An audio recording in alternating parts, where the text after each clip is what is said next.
every single day, every single week, until we stop conceding set pieces. We ain't going to train. All we're going to do is going to warm up, we're going to do set pieces. There seem to be a few boos aimed in your direction. Yeah, well, rightly so. They're disappointed, and I got some pretty direct feedback, which is always healthy. I'm sick and tired of watching Tottenham give away a set piece and conceding a set piece. It is a joke. They've lost as many games this season, Jamie, as Crystal Palace and Everton. Bournemouth 1, Spurs 0. Yeah, some direct feedback there from talkSPORT's very own Jamie O'Hara, who I think, Harry Sim, you said a couple of weeks ago that, that was right, Spurs are back. And that pretty much sums up Were they ever here? When were they here? Well, it wasn't a good night, was it, at all for them last night? They lost at Bournemouth, and some of the fans after the game were not happy at all. They were booing and jeering at Ange Postecoglou after the game. And he's been speaking about that today. He says he has no interest in who's backing him as long as the fans are supporting the club. He spoke with our reporter Bradley Hayden a little earlier. The supporters are the supporters. They're invested in this club. You know, whoever's in charge, whichever the playing group is, and they will, feel what they feel, whether they can see what we're trying to do or they can't see what we're trying to do. I can't change that materially without there being evidence on the pitch that they can see. Now, if they can't see it at the moment, then it's up to me to make sure that they do see that. And you mentioned about the cycle the group are in terms of starting games as well and then letting teams back into it. What have you managed to get to the bottom of why the team are struggling in terms of that inconsistency? No, not yet, but we'll keep searching for those answers. Look, some of it in sport is just around a competitive squad where there's competition for places that keeps people on edge all the time. We don't have that at the moment. Haven't had that for a while. So, but within the absence of that, we've got to find other ways to make sure the players are clear on their responsibilities. You asked about Heung-min Son earlier this week. I know his contract is coming up towards the end of the season. How important is he still to his squad, and is he someone you'd like to keep going forward? Right now, all I care about is Sunday. I couldn't care about people's contracts. I couldn't care about their situations. What I care about is Sunday, and I want to make sure that we have a group of players Sunday ready to go out there and fight. Interesting comments there from Ange Postecoglou. Let's bring in Chris Cowlin of the Spurs chat pod. Chris, very good afternoon to you. Now, firstly, I think you were in the away end last night at Bournemouth. Were you close to all this hullabaloo at the end of the game, all of the booing and jeering towards Ange Postecoglou? Yeah, good afternoon, Ollie and Harry. Hope you're both Hello, well. Thanks for having me on. Yeah, of course I was there. I normally do a video for YouTube straight after the game of the players coming off the pitch and seeing Ange Postecoglou's reaction. So, of course, that was uploaded straight away. It was a very, very frustrating night. Of course, we'd come off the back of two draws that both of them felt like defeats. So going into that Bournemouth game, it felt like a huge match. Of course, any game in the Premier League is a huge game. I wouldn't have expected Ange Postecoglou to have acted like that with the fans, but then he was getting a lot of abuse from the away end. Some of the comments were about his weight. Some of the comments was some very strong swear words, which of course Ange didn't like. No one wants to be abused. No one, wants to go to work and be spoken to like that, regardless of the situation and what's going on at the moment. But it was a very, very poor performance from Tottenham, a very frustrating evening. But I'm still behind Ange Postecoglou as a Tottenham fan because, let's face it, we've got to be really realistic as Tottenham Hotspur fans and remember what a mess Ange Postecoglou walked into the summer before last. And since and including 2019, Pochettino, we've had 7 different managers in the dugout. Being realistic and honest about it, we haven't won a trophy for nearly 17 years. So he hasn't walked into a football club that has been hugely successful in recent times. He is trying to change the mentality. He's trying to change a lot of the things at the football club. It was very evident last night that a lot of the fans have a big grievance with the board. They want a board change. A lot of fans want a manager change. A lot of fans at the moment are bickering with each other about what is right and what is wrong for the football club. and a lot of criticism is there for a lot of the players. So it does seem a little bit of a mess at the moment, but Ange Postecoglou walked into a mess. He's sorting things week by week, month by month. I know a lot of people are very reactionary and they just want, to shout and, be frustrated by some of these defeats. But, Harry Kane left, days into Postecoglou starting at Tottenham Hotspur, our best ever player, our record goal scorer. It's going to take time. But, to be fair though, Chris, let's be fair. The issue here isn't scoring goals, really, is it? It's more the way that you've been conceding them. Are you not worried from the Ange perspective? Because I know you said you're still kind of behind him. You want to believe in this project. Are you not a bit concerned about the fact that the problems seem to be so consistent? It's conceding from set pieces. It's defensive mistakes. Does that not worry you? Do you think that's why some Spurs fans do want him to go? I don't want to use this as an excuse, and I hate it when any football fan uses it as an excuse, but we do have a lot of injuries at the moment. Yeah. And, of course, if we had our better players, then, of course, we're going to play better and we might not concede some of those goals. We had Romero and Van de Ven in there, for instance. But then again, some people would say, well, we've conceded very similar goals with them in the team. My point is, and we have gone round in circles under multiple different managers, the recruitment does need to be better.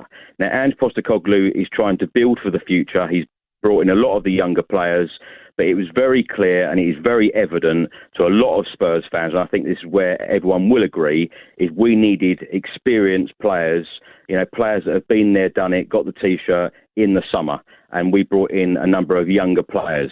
I'm all for the future, and I'm all for Ange Postecoglou building something for him being at the football club for a very, very long time. That would be wonderful and be hugely successful on the pitch and off the pitch. But you do need, ready now players to walk into this football team as well, because that is what we are really missing. So the recruitment does need to be a lot better. In January, the summer transfer window, no matter whether it's Ange Postecoglou or a different manager, we seem to have this issue year after year, and the recruitment does need to be better and more investment is needed. I agree with that, Chris. I think that you have to look at the board, the club first and foremost.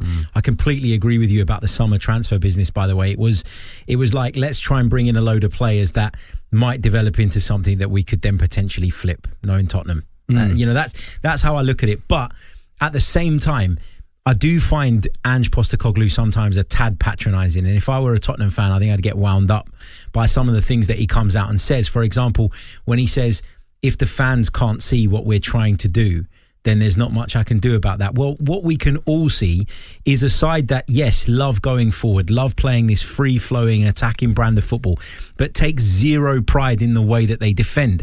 Set pieces, you always feel like you can get at them, regardless of who's in goal. Because I know a few weeks ago, people were pointing the finger at Vicario as the reason for that. They don't defend set pieces properly. They very rarely get back into their defensive shape quick enough. They're super vulnerable to transitions. These are all things that have repeatedly happened under Ange Postecoglou's management. And if he keeps coming out and suggesting that defending doesn't matter, and I know he hasn't said that directly, but he suggests it when he dismisses the set piece talk, when he dismisses this and dismisses that. As a fan, I could understand why people get frustrated with that. The big thing, though, Harry, is a lot of Spurs fans wanted to be entertained. They want entertaining football. Now, when we lost last season 4-1 at home to Chelsea, the team and Ange Postecoglou got a standing ovation. I'd never seen anything like it in my life, losing 4-1 at home, going down to 10 men, and we were applauding a 4-1 loss. It was quite incredible. But the way that Ange Postecoglou sets up, certainly, in the first 10 games of last season, everyone was very, very excited. And no one really cared about clean sheets. It was all about entertaining football and the style. And it is very, very fair to say as well that last season and particularly this season, we have been so wasteful in the final third. We had so many opportunities yesterday. Fair enough, Bournemouth had a lot of opportunities as well. It's always going to be a very open game with two entertaining sides playing at the Vitality Stadium. But Chris, I get that, mate. And I get that you want to see entertaining football, right? I felt the same when Unai Emery left Arsenal. I just wanted someone to come in and change it completely. I get that. But do you not think that Ange Postecoglou coming in and bringing that in, maybe appeased the fans at first loads because of the fact that he'd followed on from Mourinho and Conte that were completely different to him. Like, there has to be a balance for a team to be successful when you don't have the best players in the world, which Tottenham don't.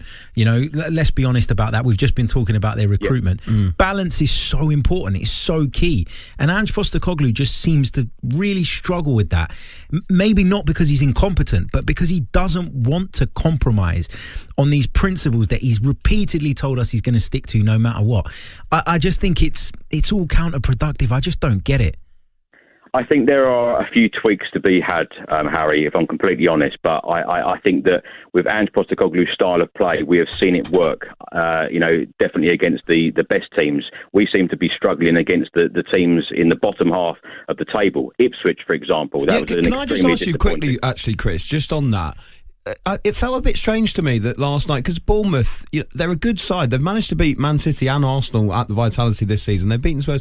This felt like a strange game for all of the outrage to come out, given that you've already lost to Palace, you've lost to Ipswich this season, recently beat Man City. I know it's been inconsistent. Why do you think it was this game where this all came to a head?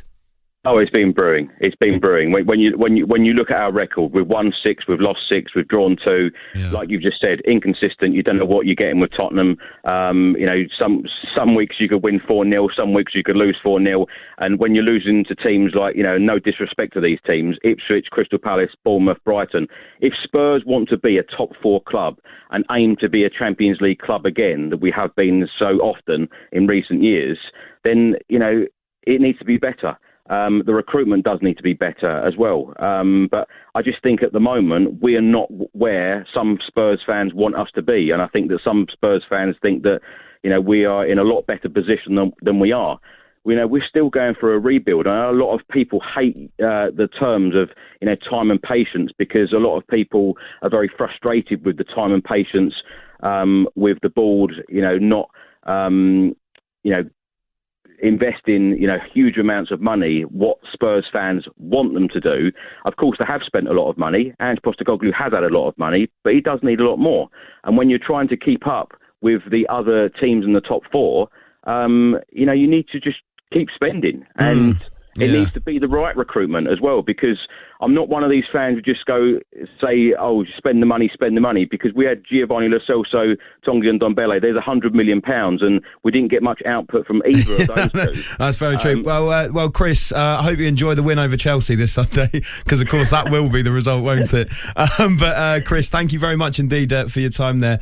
Chris Cowlin there. Cheers, from Chris. The Spurs chat pod. Interesting insight there, and he's right to say that has been brewing for a while, but I think I'm in your camp on this, Harry. I think it's easier to look at if you're not of a Tottenham persuasion sometimes. That for me, I feel like when people compare it to Arteta, you kind of always felt like there was something going on with Arteta. They were going towards something. Do you know why though? Because Arteta was speaking a good game. And Ange hasn't. At the beginning, everybody was eating out the palm of his hand. Everything he said was being lapped up by everyone.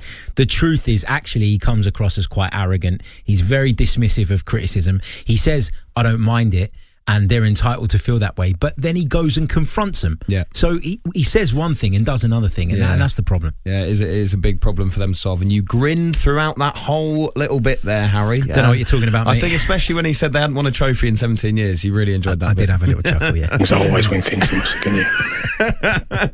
This is the talkSPORT2 social with William Hill, 18+, begambleaware.org. We'll chat about Spurs a bit more a bit later on. We'll look a bit more closely at their big clash with Chelsea as part of our 3 to watch a bit later on the show. Next up, though, we'll go across North London and I'll talk Arsenal with Harry. Back in the title race, are they?